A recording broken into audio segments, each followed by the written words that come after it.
Welcome back, my dear student. So we have worked on the category page in the last lectures, right?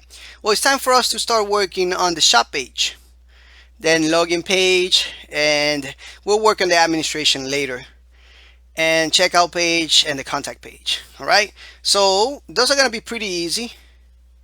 All right, the one that's going to just give us a little work is the checkout, because we're going to do this with the cart. So that's going to be a longer section there. All right, so let's start with the shop page real quick.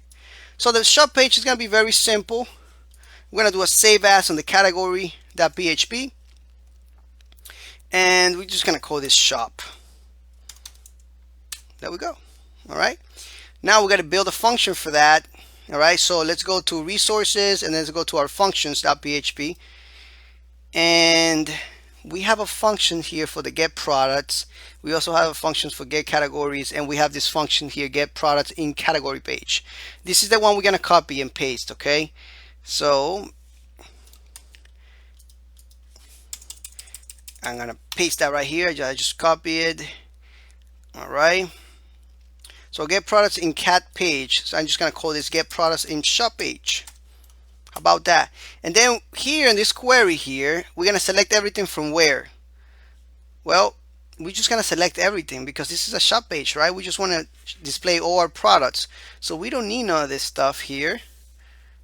So this is just going to select all our products here. All right, and hopefully this just works the way it is.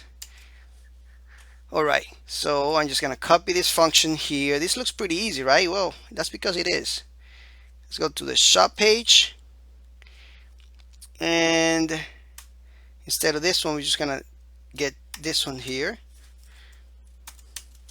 Let's go here. Actually, let's go put a link here to the shop page on the top navigation. So let's go to templates, front, and the top nav.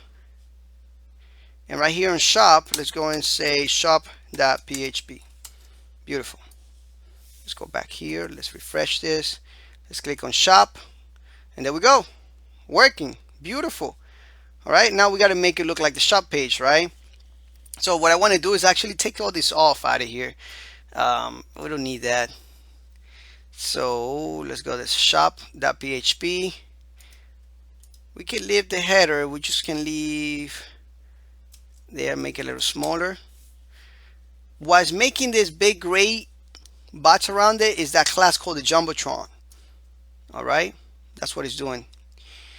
All right, so let's go ahead and see how that looks once we make it a little smaller. That looks like this. We can say shop page here on top if you wanted to, or we can just take that off. Take this off, and even take the class off, the header, and then we can use the header for something else later. All right, let me see. There we go. You can leave it like this, and this would be your shop page. All right, we can put something like let's just say h1 shop, and let's see how that looks right here. All right, beautiful. You can take these latest products out of here if you don't want to. If you want to, there we go. Let's see how that looks now. All right, I think that looks better, right? All right, so the shop page is done. Then we gotta jump into login, and then to contact. Actually, to contact, we already have a contact page, but we gotta make that work. Now, one thing that I'll talk to you when we get to the contact lecture about the functions that we're gonna be using. All right, but anyway, let's go to login and create a simple login to our administration system. That way we can log into our admin area later on. But for now, we're done with this one. And thank you so much for watching. And I'll see you in the next one. Bye-bye.